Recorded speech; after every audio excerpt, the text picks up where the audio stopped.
21 de diciembre. Santo Tomás, apóstol y mártir, siglo I. Pasó Jesucristo en la humilde oscuridad de Nazaret los 30 primeros años de su vida, y al cabo de ellos inauguró su vida pública y comenzó a revelar al mundo los misterios del reino de Dios.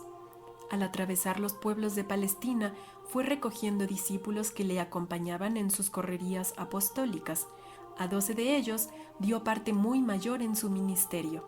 Los instruyó con preferencia, los envió a predicar en nombre suyo y los elevó hasta ser sus mensajeros, sus amigos y sus apóstoles.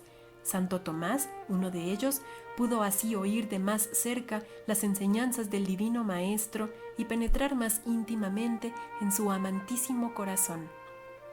Si hemos de dar crédito a documentos antiguos, su verdadero nombre era Judas, nombre muy general entre los judíos, y precisamente para distinguirlo de sus homónimos, designósele con el sobrenombre de Tomás, que significa gemelo, lo mismo que el nombre griego de Dídimo, con que también lo designa el evangelista San Juan. Una tradición afirma que nació en Antioquía y unos escritos apócrifos refieren que tuvo una hermana gemela llamada Lidia. Pero si queremos hallar episodios de autenticidad indiscutible acerca de la vida de Santo Tomás, hemos de acudir al Evangelio.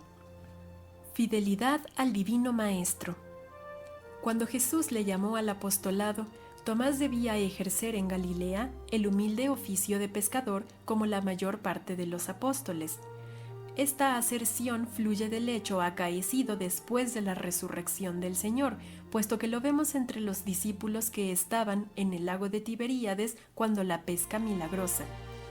El carácter de Tomás se manifiesta en 3 circunstancias referidas por San Juan.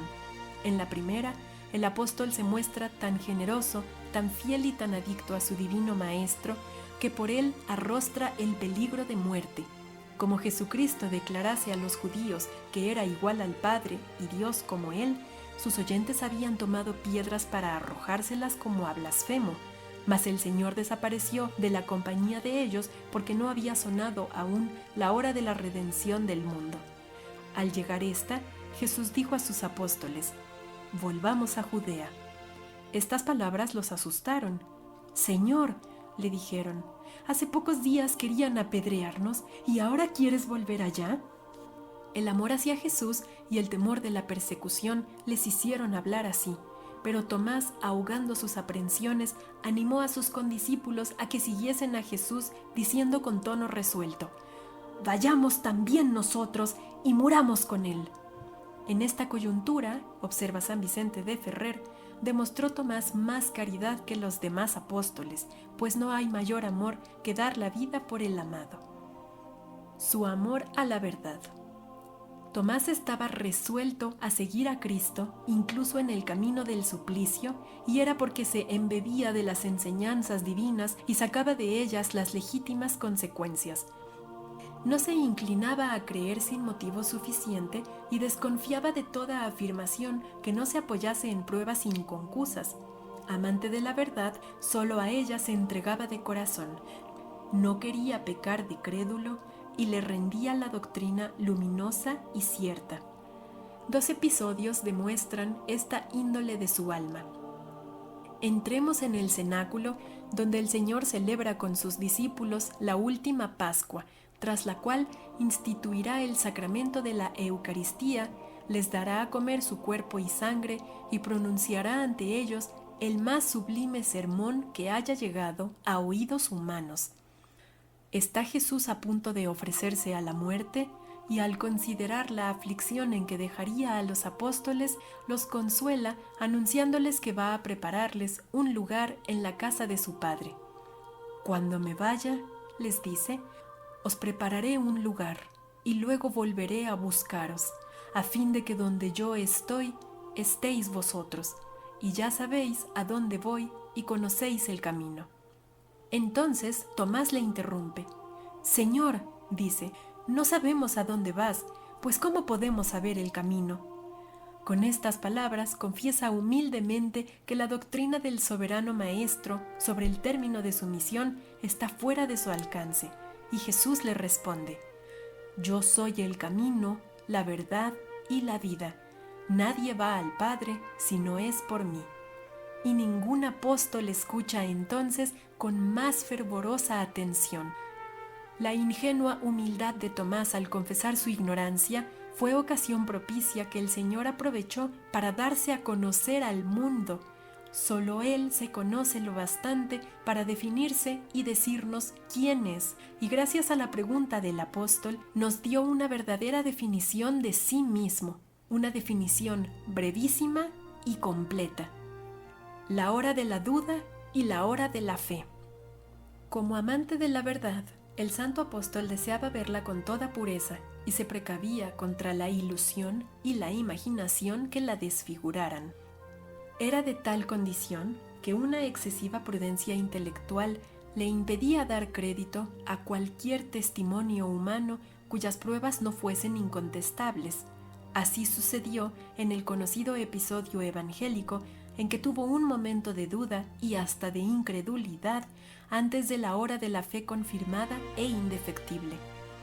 Jesucristo, el mismo día de su resurrección, siendo ya tarde, se apareció a los apóstoles que por temor a los judíos se habían encerrado en el cenáculo. Llenáronse de gozo los discípulos con la vista del Señor, el cual les repitió: «La paz sea con vosotros, como mi Padre me envió, así os envío también a vosotros». Pero Tomás no se encontraba con ellos. Cuando regresó, rodeáronle y le dijeron: «Hemos visto al Señor». Por sorprendente que fuera la resurrección de Jesús, el apóstol hubiera debido rendirse ante la afirmación unánime de sus compañeros, pero lejos de ello, replicóles vivamente: «Si no meto mi dedo en los agujeros de las llagas y mi mano en su costado, no lo creeré». 8 días después, presentóse Jesús por segunda vez en medio de sus discípulos reunidos. «La paz sea con vosotros», les dijo, y añadió, vuelto a Tomás: «Mete aquí tu dedo y toca mis manos, y trae tu mano y métela en mi costado, y no seas incrédulo, sino fiel». ¿Tocó el apóstol las cicatrices del Salvador? No lo dice el sagrado texto, pero es creíble que bastó a Tomás el testimonio que el mismo Jesús le daba de su resurrección para rechazar toda duda y para confesar la fe desde entonces ilustrada y ardiente con aquel grito de admiración y temor: «Señor mío y Dios mío». «Porque has visto, Tomás», le replicó Jesús, «has creído. Bienaventurados los que han creído sin haberme visto». El único reproche que el Salvador hizo a la tardía rendición del apóstol fue declarar el mérito y la dicha de los que creen en él sin exigirle que se deje ver. En cuanto a la fe de Santo Tomás, todos los padres de la Iglesia convienen en que fue perfecta e independiente de los sentidos, pues en cuanto vio las llagas de su divino Maestro y su cuerpo vivo, creyó otra cosa muy diferente. Sus ojos veían a un hombre, pero él creyó firmemente que aquel hombre era Dios. Los santos padres han hecho resaltar siempre el provecho que derivó para el cristianismo de la momentánea incredulidad de Tomás, pues que ella aparta de nosotros cualquier duda acerca de la resurrección del Señor y por tanto de su divinidad. San Gregorio Magno escribe: «Más ha contribuido a afirmar nuestra fe la incredulidad de Santo Tomás que la fe de los discípulos que sí creyeron». El dedo de Santo Tomás, añade otro padre, ha llegado a ser doctor que ha enseñado al mundo la verdad acerca de la carne de Cristo y el inefable misterio de su resurrección. Ascensión del Señor.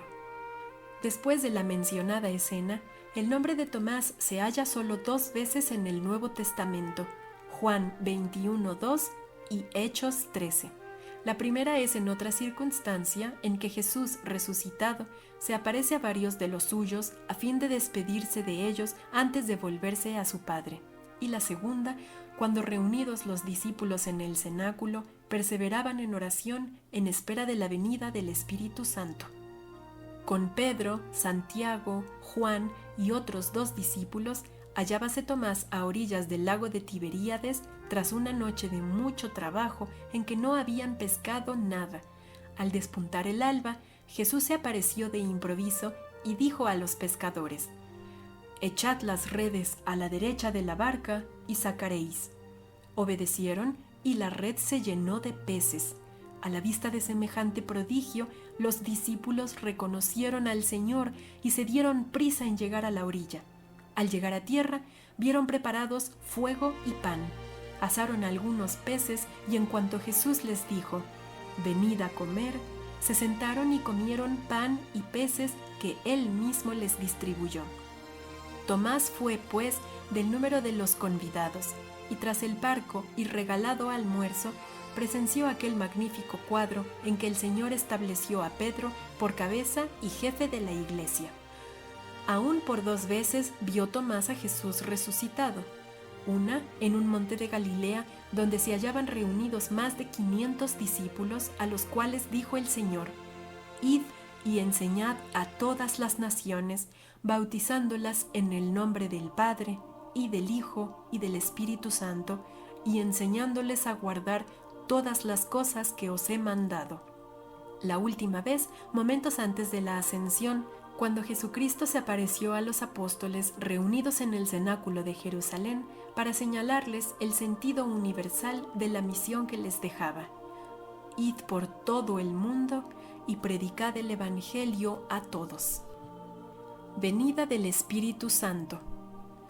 Como sus colegas de apostolado, después de la ascensión del Señor, Tomás se volvió al cenáculo y se preparó con la oración a recibir al Espíritu Santo. Como ellos, el día de Pentecostés se sintió lleno del Espíritu Divino que descendió sobre el Sagrado Colegio en forma de lenguas de fuego.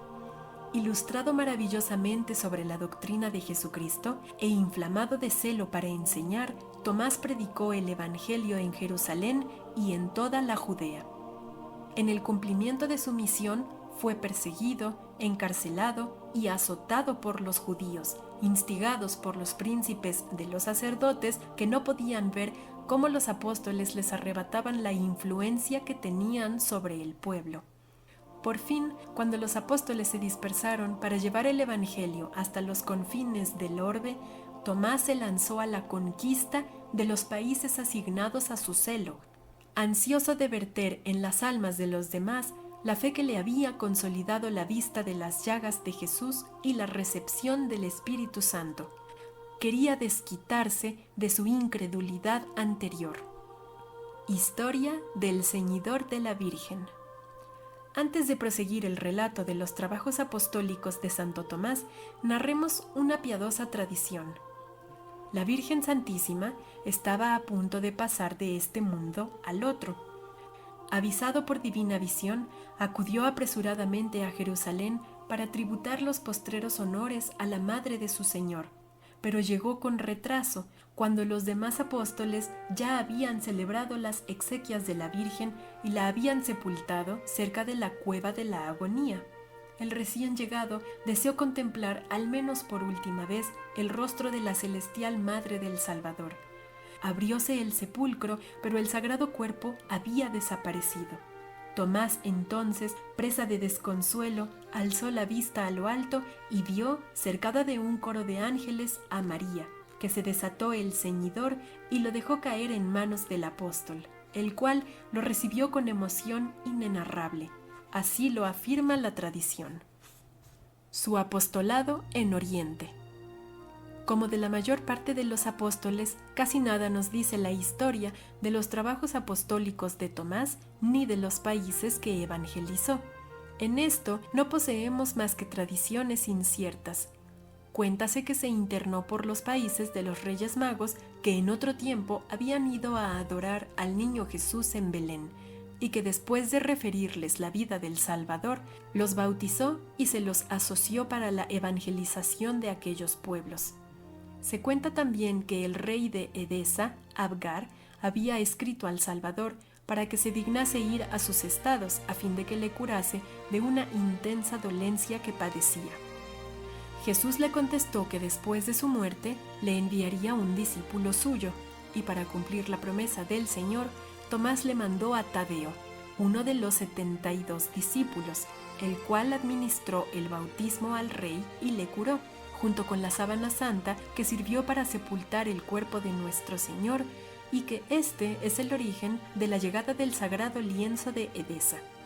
Testimonios más fehacientes nos dicen que evangelizó la región del reino de los partos, comprendida entre el Tigris y el Éufrates.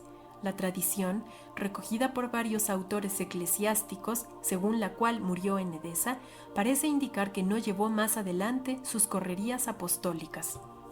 Otras tradiciones más antiguas lo presentan evangelizando la India, nombre que significa no solo cualquier país al este del Éufrates, sino también la India propiamente dicha, la isla de Ceilán e incluso la Indochina.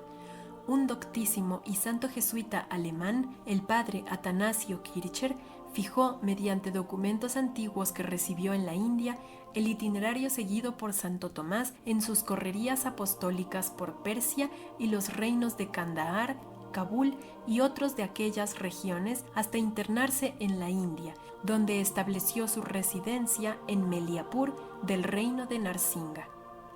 Cuando en el siglo XVI se establecieron los portugueses en las costas de la India, encontráronse con cristianos llamados de Santo Tomás que consideraban a dicho apóstol como fundador de su cristiandad y que en las antífonas de su oficio le alababan por haber llevado a los indios y a los chinos al conocimiento de la verdad. Aquellos cristianos, a causa del alejamiento del resto de la Iglesia, se habían vuelto nestorianos y habían caído en otros lamentables errores. Muchos de ellos fueron reducidos a la unidad católica por los misioneros portugueses. En la costa de Malabar permanece todavía un recuerdo de la evangelización del santo apóstol.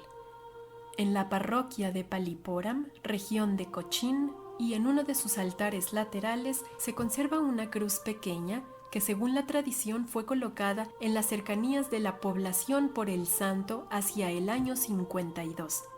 Más tarde la arrojaron los paganos al lago que está junto a la ciudad y habiéndola hallado los cristianos en un islote, edificaron una ermita conmemorativa. La actual es por lo menos la tercera que han construido en recuerdo del hallazgo. Las tradiciones conservadas entre los cristianos de la India atribuyen a Santo Tomás varios milagros. Uno de ellos es el siguiente. El rey del país, llamado Ságamo, y los brahmanes se oponían en absoluto a que el apóstol levantase una iglesia en honra del Dios verdadero. Aconteció, entre tanto, que el mar arrojó a la playa un madero enorme que el rey pensó emplear en la construcción de un palacio suyo en Meliapur. En balde hicieron tirar de él a los elefantes y en balde le aplicaron sus máquinas de transporte, pues no consiguieron sacarle del lugar. «Si me dais ese madero para construir mi iglesia», dijo el apóstol, «me comprometo a arrastrarlo solo hasta la ciudad». Ságamo aceptó la propuesta, convencido naturalmente de que un hombre no iba a poder lo que no habían podido las fuerzas de los elefantes ni la ciencia de los entendidos. Tomás ató su cinturón a la viga, hizo la señal de la cruz sobre ella y en presencia de todo el pueblo la arrastró con la misma facilidad que si se tratara de una frágil caña.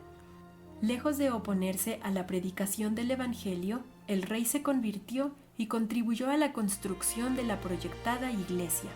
Este hecho dice relación con la costumbre de los escultores y pintores de la Edad Media que representaban a Santo Tomás con una escuadra en la mano.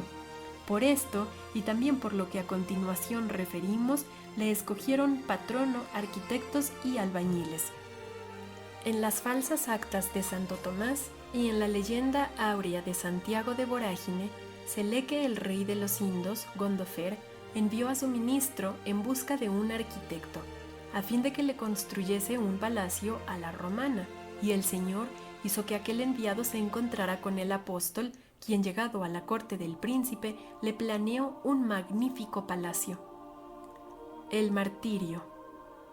La historia no sabe de fijo cómo ni dónde murió Santo Tomás. Lo menos dudoso, y en lo que están de acuerdo todos los autores eclesiásticos, es que fue mártir como los demás miembros del colegio apostólico. Algunos creen que murió en Edesa o cerca de ella, y escritores del siglo IV refieren que su sepulcro estaba y se veneraba en la iglesia principal de aquella ciudad. Pero otra opinión, también antigua y recogida por el martirologio romano, es que sufrió el martirio en Calamina de la India, población que las tradiciones locales identifican con Meliapur.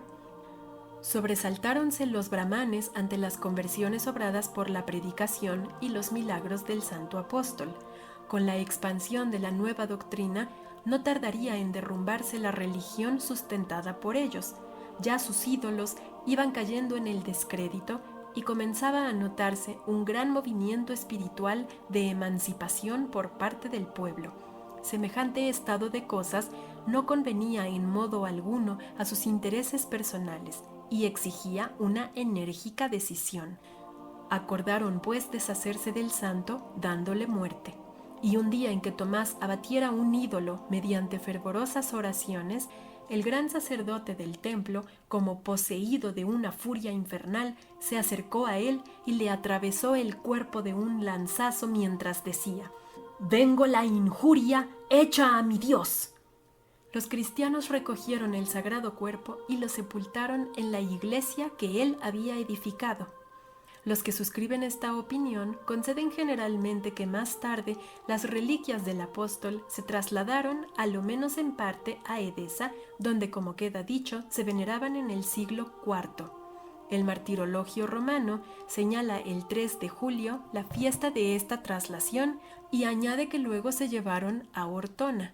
San Ambrosio de Milán y San Paulino de Nola, obispos de aquella época, obtuvieron algunas reliquias para sus iglesias. Los historiadores portugueses refieren que en 1532 se descubrió el sepulcro de Santo Tomás entre las ruinas de Meliapur, y que los gloriosos restos hallados en su tumba se llevaron con gran pompa a Goa, capital de las posesiones portuguesas de la India.